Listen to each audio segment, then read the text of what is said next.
Okay, so a couple of days ago, I highlighted that Neil Redfern, the head of the Council for British Archaeology, has blocked me on Twitter. And on the Archaeosuit Facebook page, I discussed possible reasons why. There are two that I can think of, and there's a third one that I don't think I can talk about because I don't want to compromise uh, journalistic integrity, actually, ironically enough. So, reason number one is that I criticised a fairly weak source response to a call for general support of archaeologists in war zones. It just so happened to be, in this instance, Ukraine, because I was fed up of seeing utter silence from our leaders in this sector. Um, a response, incidentally, that was published in print in a UK magazine, not even on Twitter. So it's unlikely that that solidarity would be received in a war zone. But anyway, that was number one. Number two, Andy, my colleague on Watching Brief, and I reported verbatim answers that he gave to questions regarding um, the abuse of an attack on a archaeologist working at the University of York. Now he sort of inserted himself into this, and essentially it was a case of we are protecting her and we are etc etc. Turns out no, actually how he worded it was very fatherly, very paternal, but ultimately removed her agency, and she reinforced that actually it was her decision and her agency at play. It made him look silly. We had to, retract and clarify. But ultimately, I think both of these instances boil down to someone who doesn't want to answer questions. Genuine, reasonable questions. He's the head of a body which describes itself as the voice of archaeology.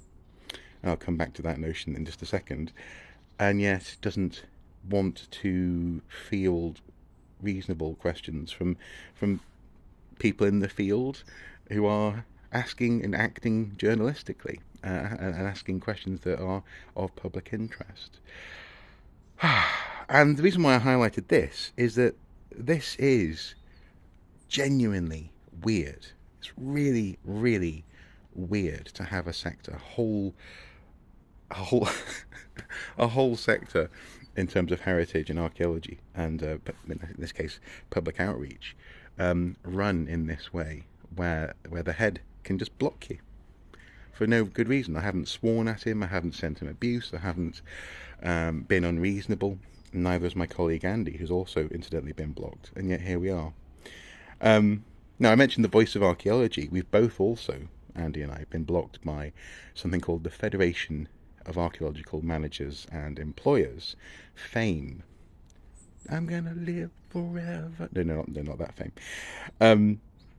Who tout themselves on their website as the voice of commercial archaeology in this country. We asked them questions at the time about how they could support their members, who are for the most part archaeological units, in exploring ways that they could offer support to people from Ukraine, and we were accused of harassment to the point where actually Andy was threatened with the police. If you ask us another question on any topic, we'll get the police involved. Because this is malicious. This is harassment. This is abuse. Doesn't speak of much in the way of accountability, though, does it? When you can't ask questions about. I think in that instance, it was just a case of what is your stance, on this particular conflict. And at the time, of course, the government was launching the scheme that would help people house Ukrainian refugees here in the UK. It wasn't perfect, but it's all that we had. So that was part of that question as well. But also more generally, what sort of support could be offered by working with other people and working together to, it could be, in that sense, we didn't want to put ideas in their mouths. We wanted to hear what their ideas were, but it could have been financial, it could have been academic, it could just simply have been open, accessible statements of support and solidarity. And Nout was forthcoming. And, and I say, we ended up being blocked by these people.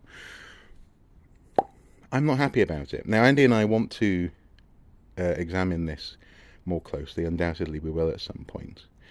I know that he's much more careful and quiet and concise in terms of how he wants to go about it.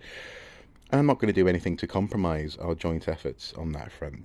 But I think it's entirely reasonable to highlight that this is fucking weird, really, really bizarre, a really strange thing to be doing as as the head of the locus of contact between the public, government, and the archaeological sector. You're blocking people who ask very reasonable questions, or indeed who quote you verbatim. Maybe that's it. Maybe Neil just doesn't know how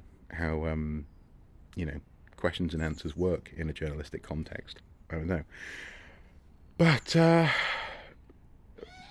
I don't want leaders who are unaccountable. I also want leaders to be focused on not just festivals of archaeology and encouraging young people to come into the profession, but actually making sure that there's a profession present in the UK in the next 20 years.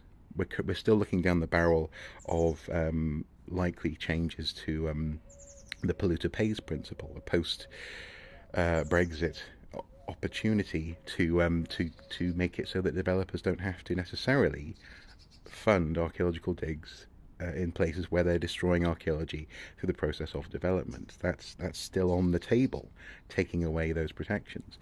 We've seen more recently, is it nutrient neutrality? Whether or not building projects should be held accountable when they dump a load of shite into rivers. But silence on these issues from people like Neil. If he's not careful, he's going to be the head of a nice, lovely little thing.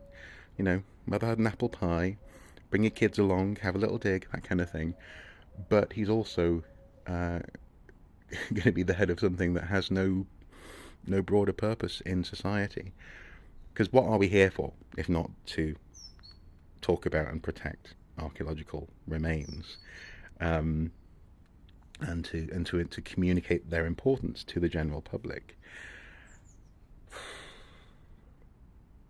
Archaeology as entertainment, I think, is closest to what aspects of the CBA sometimes gets up to, and that's fine. Entertainment can lead to broader awareness, which can nudge people in terms of votes, which can affect policy, and therefore that cycle is a crucial one, and therefore, outreach in all its forms is absolutely vital.